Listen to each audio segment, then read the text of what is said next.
Prince William believed the palace had surrendered every secret connected to his mother. Then, inside a sealed archival case beneath Windsor Castle, officials discovered a document bearing Diana's name and a warning written months before her death. When William finished reading its final paragraph, he could not speak. Across the table, Princess Anne lowered her head, because the message exposed a promise neither knew had been buried. Before we go deeper into what this really means for the royal family, make sure to subscribe so you don't miss a single update. The discovery began during a review of restricted correspondence at Windsor. An archivist opened a sealed envelope hidden under a false administrative reference, a label designed to keep it away from Diana's records. The package carried one instruction: it could be released only with direct sovereign authority, meaning approval from the reigning king himself. William received the file in a room and began reading while standing. Then he saw the date, August 18, 1996, and the childhood nickname his mother used in intimate letters. His hand tightened around the page. The future king lowered himself into a chair, as Diana's words revealed that she had privately asked Anne to protect him if the crown ever began consuming the person beneath the title. Anne entered after a summons from Charles's private secretary, the aide managing the monarch's sensitive business. William said nothing. He pushed the document across the table and watched her read the paragraph twice. She removed her glasses, pressed her fingers against her eyes, and whispered that Diana had once asked her to guard the boy's spirit, not merely his royal future. The memorandum, a formal written record preserved for official use, laid out Diana's deepest fear. She believed William would be trained to bury grief beneath discipline, ceremony, and silence. That warning mattered, because he had lost the freedom of an ordinary childhood, while his destiny demanded constant control before millions expecting strength from him. Anne felt the second blow more sharply. Diana had recorded a promise that the Princess Royal would intervene if courtiers tried to separate William's private pain from his public duty.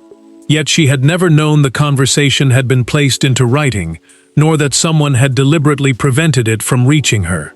Then William turned to the final sequence and found the most disturbing detail of all. One page was missing. The numbering jumped, the paper changed, and the message ended before Diana named who she feared most. Someone had not simply hidden the document. Someone had altered it. Yet the document's greatest wound was not hidden in what Diana feared. It was hidden in the people she trusted to prevent it. For William, the document was not another record from a painful royal past. It was his mother, speaking directly into the life he had built without her.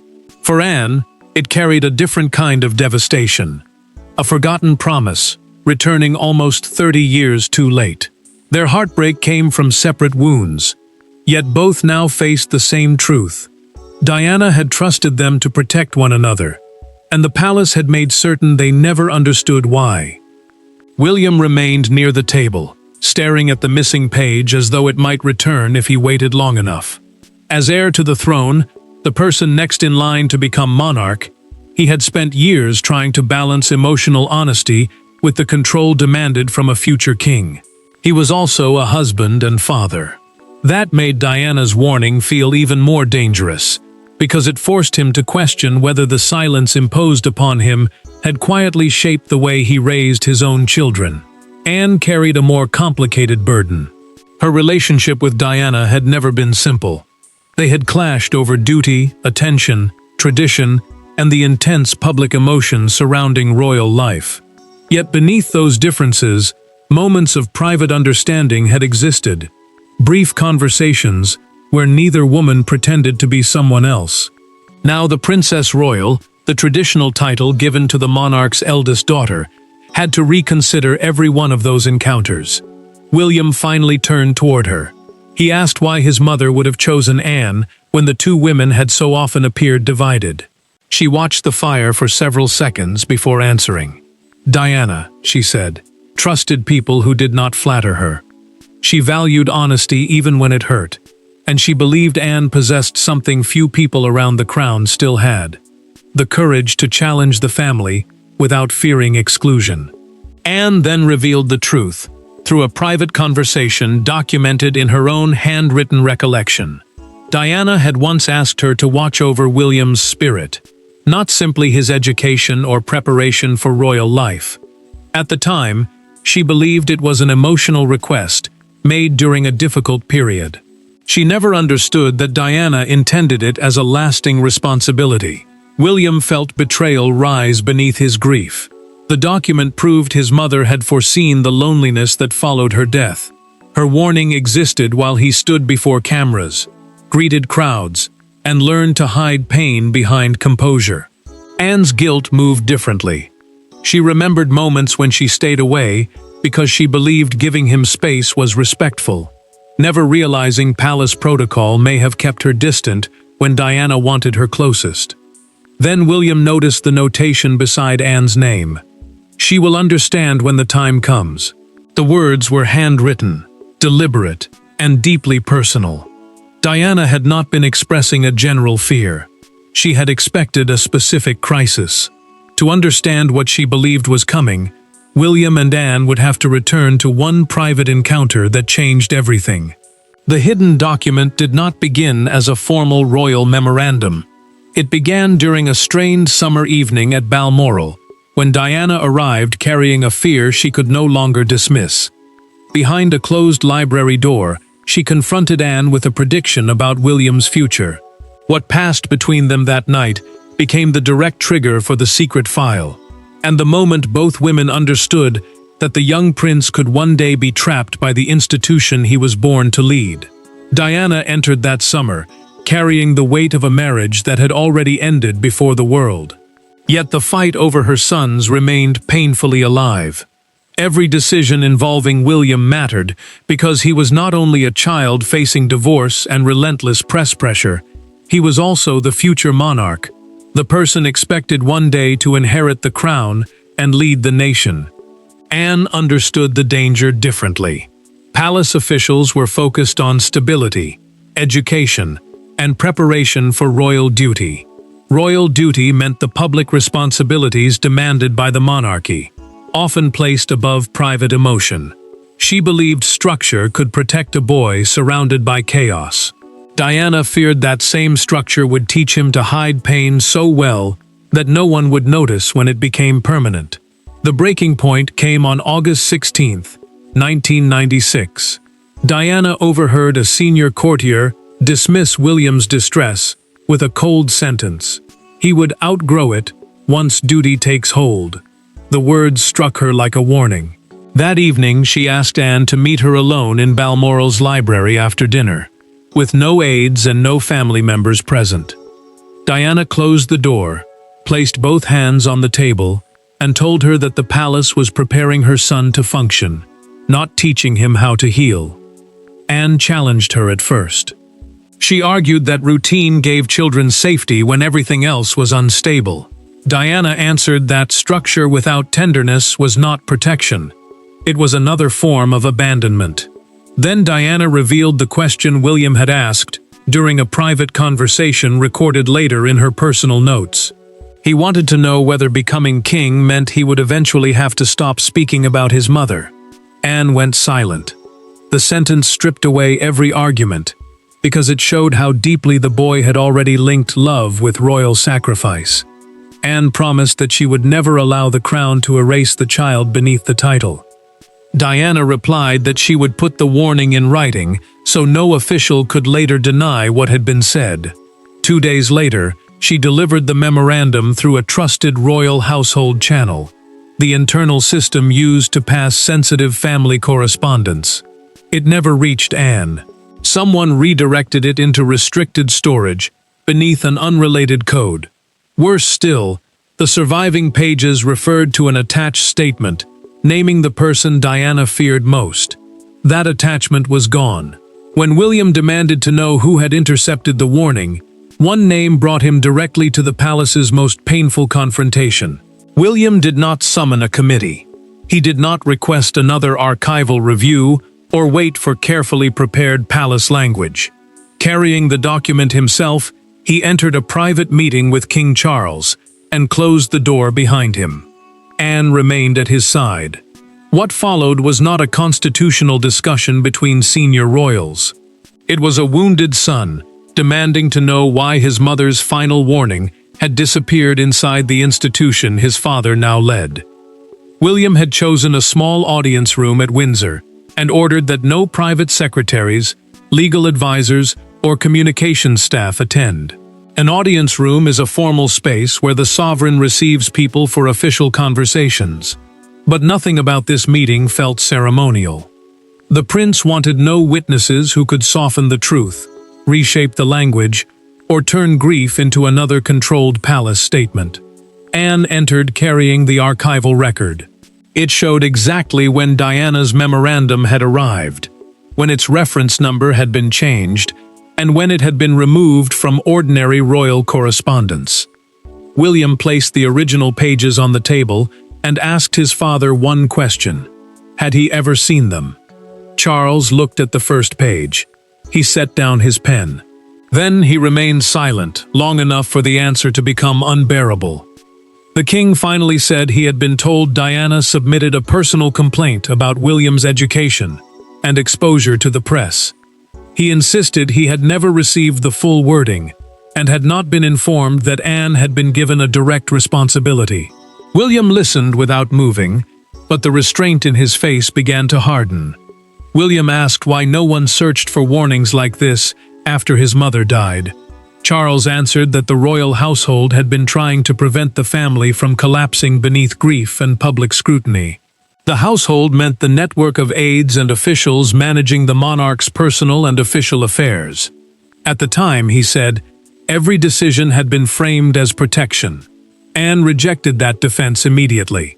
She told him protection became concealment the moment officials decided which parts of Diana's voice the family was allowed to hear. Her words mattered, because the hidden message had not only denied William comfort, it had also prevented her from fulfilling a promise she never knew had been formalized. Charles then admitted what senior advisors had feared. They believed the memorandum could portray the monarchy as emotionally harmful to William. Locking it away was presented as a way to protect the young princes and preserve stability. William pushed the file toward his father and refused to take it back. He said the decision had protected the institution from embarrassment, not a grieving child from isolation. Then Charles revealed the final truth. One senior official had possessed sole authority to change the document's classification, and that person had left behind a private explanatory note. That note would prove Diana's warning had not been buried by accident, but through a deliberate exercise of palace power. The monarchy had survived for generations by controlling information, limiting damage, and protecting the sovereign from private chaos. But Diana's memorandum exposed the human cost of that discipline. Somewhere inside the royal machine, a decision had been made that her warning was too dangerous to circulate. Now William and Anne were about to learn who held that power, why it was used, and how fear for the crown became stronger than compassion for a child. Charles ordered the full archival trail brought into the same Windsor room where the confrontation had begun. The records identified Sir Alistair Fenwick, a former senior courtier, trusted with sensitive family correspondence during the final years of the royal marriage.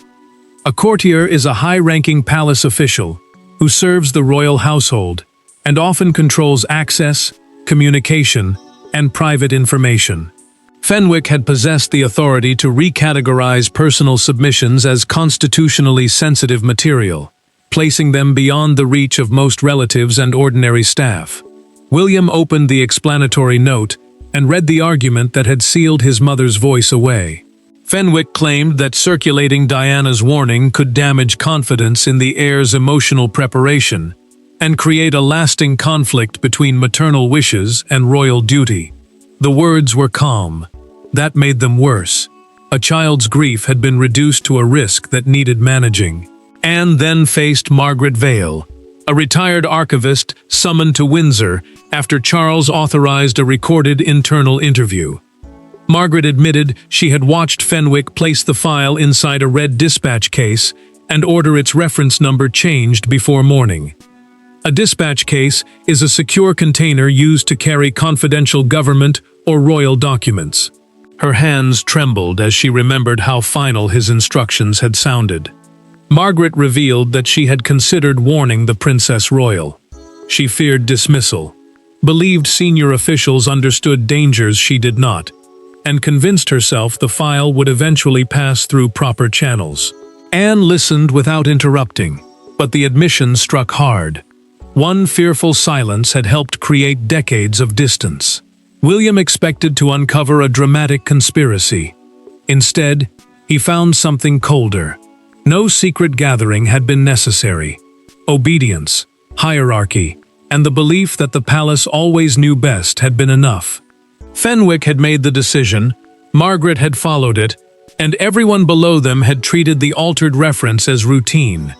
Anne recognized the deeper betrayal.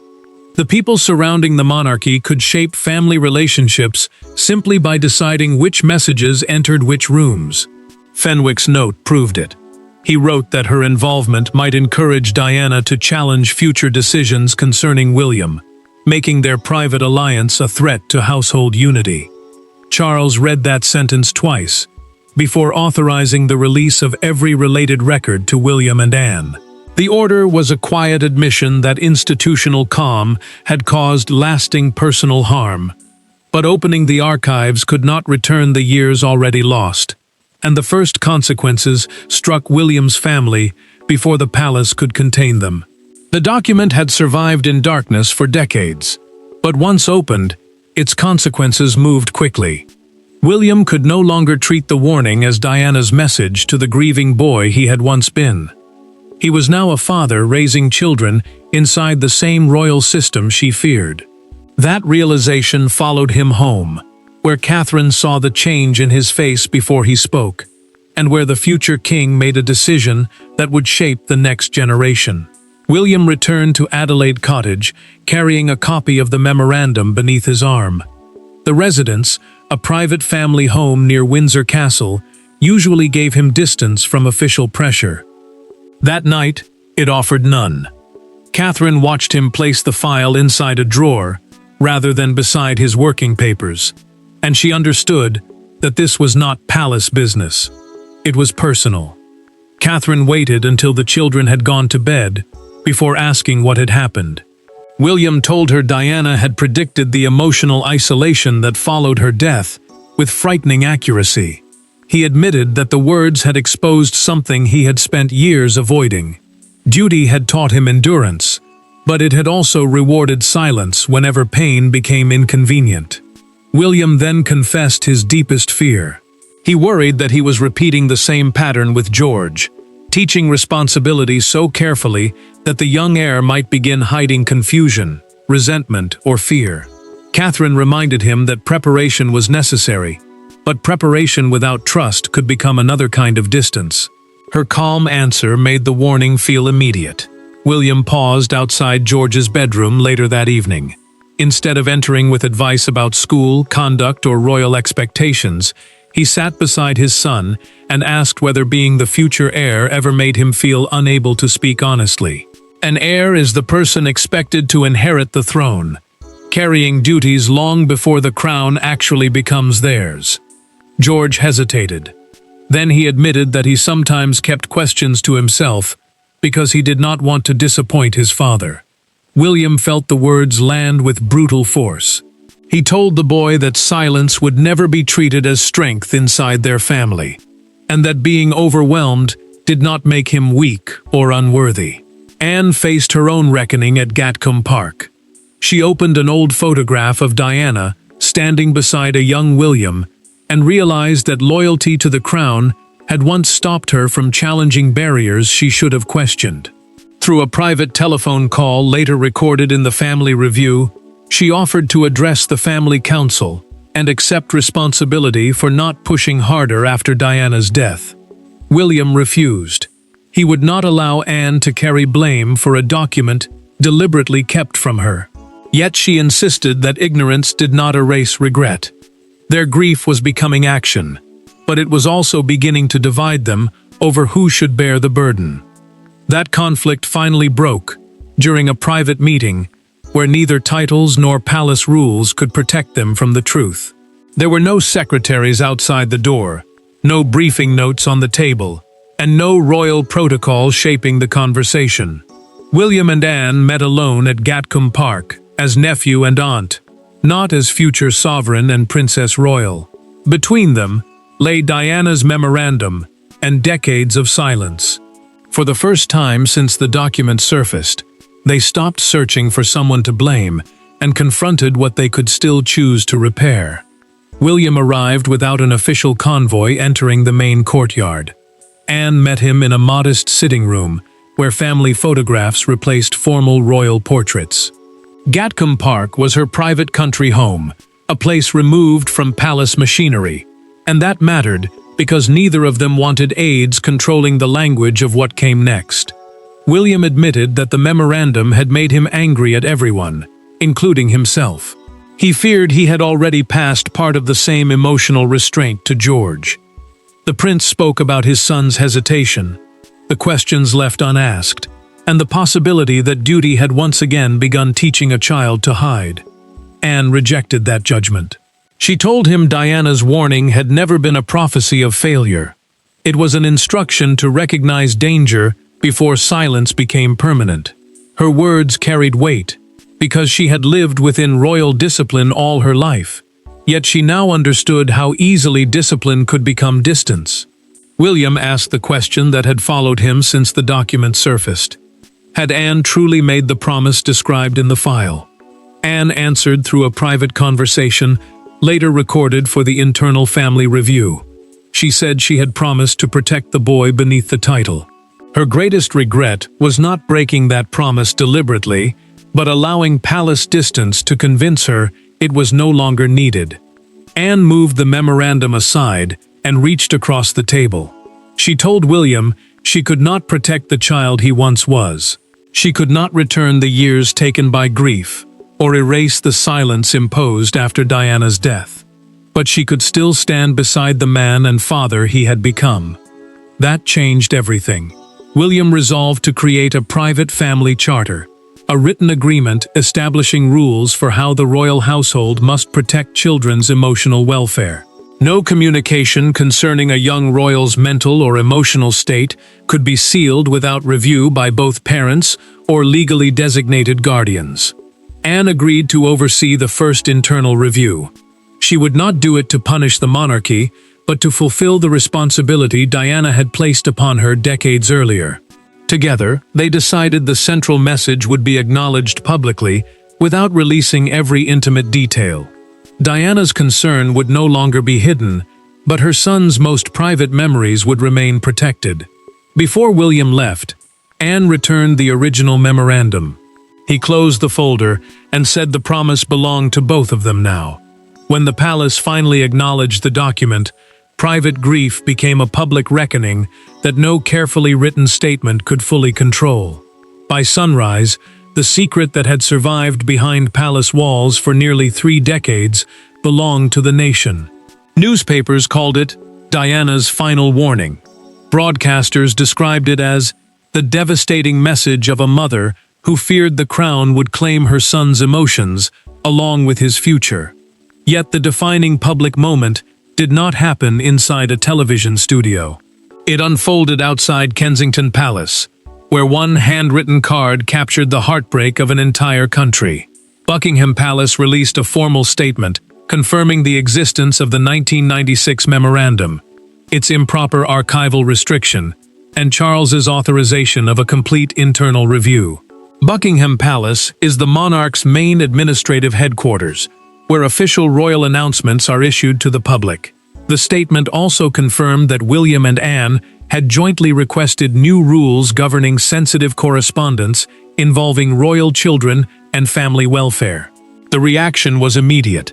One national newspaper printed a black and white photograph of Diana across its front page beneath 6 words. She asked them to protect the boy. The headline transformed an old palace decision into something painfully human. This was no longer a debate about files or procedure. It was about a mother whose warning had been hidden, while her grieving son learned to survive before the world. A national broadcaster opened its evening report by displaying the memorandum's date. The presenter described the discovery as a test of whether the modern monarchy could admit emotional failure without weakening itself. That question mattered because the institution's authority had long depended on discipline and stability. Yet the public was now demanding honesty rather than another display of control. By late afternoon, a small crowd had gathered outside Kensington Palace. White roses and handwritten cards rested near the gates of Diana's former home. A mother standing beside her young son briefly held one message before the cameras. A child should never have to become a symbol before being allowed to grieve. William watched the coverage privately. The prince became emotional, not because the public was attacking the crown, but because strangers immediately understood the fear his mother had tried to express. Diana had worried that royal responsibility would silence the boy beneath the title, and the nation had recognized that pain without needing every private detail. Anne refused attempts to portray her as Diana's hidden savior. Through a short written statement released by the palace, she admitted that good intentions meant little when silence prevented action. Her honesty shifted the mood from blame toward accountability. Charles then acknowledged publicly that the monarchy's instinct to protect itself had caused pain within his own family. His admission ended efforts to dismiss the memorandum as an outdated disagreement. The anger did not disappear, but it changed. Britain began to see reform instead of revenge. With the world watching, William faced one final choice: preserve Diana's document as evidence of an old failure, or turn it into the foundation of a different monarchy. The document began as proof of a promise broken by silence. It ended as the reason that promise was finally renewed. William could not return to the boy who lost his mother, and Anne could not recover the years when Diana's warning remained hidden from her. But together, they could decide what the discovery would mean. It would not become another royal wound preserved for history. It would become the line their family refused to cross again. William entered Windsor carrying the completed family welfare charter, with Anne beside him and Charles waiting at the table. The charter was a formal written agreement, establishing how the royal household must protect children's emotional well-being and handle sensitive family correspondence. The king read every page, placed his pen beneath the final clause, and signed the reforms without amendment. Charles's decision changed more than procedure. No single courtier could now suppress, rename, or reclassify a warning concerning a royal child.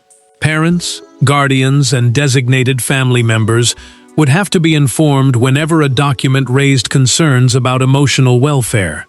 That mattered, because the old system had allowed hierarchy to stand between a grieving boy and the people Diana trusted to protect him. William then made another choice. He refused to release his mother's full memorandum. Through a recorded palace statement, the prince explained that honoring Diana did not require surrendering every private word she had written to public consumption. The warning would be acknowledged, but the most intimate parts of her love and fear would remain within the family. William returned alone to the room where he had first opened the file.